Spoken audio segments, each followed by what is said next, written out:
But they developed the same level of insulin resistance as people with type 2 diabetes. It's not only a big problem, but you're also learning a lot about where the insulin is and the impact it has.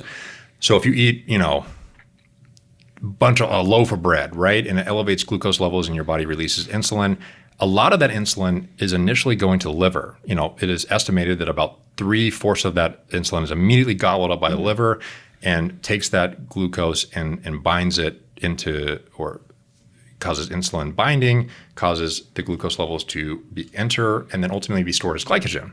And that's potentially life-saving in low glucose environments because the liver releases insulin to maintain blood glucose homeostasis and ultimately life. I refer to it as the valley, like when it comes to fat loss, and focus on don't be so hung up if you're healthy on demonizing insulin. Focus a little bit more on maybe the time between meals for that insulin to come back down. In these valleys, it allows for the body to undo that process, but lower insulin sufficiently to kind of counteract that process. So you don't want to be in a storage process all day, right? You don't want to store fat 24/7 or attempt to elevate protein synthesis 24/7.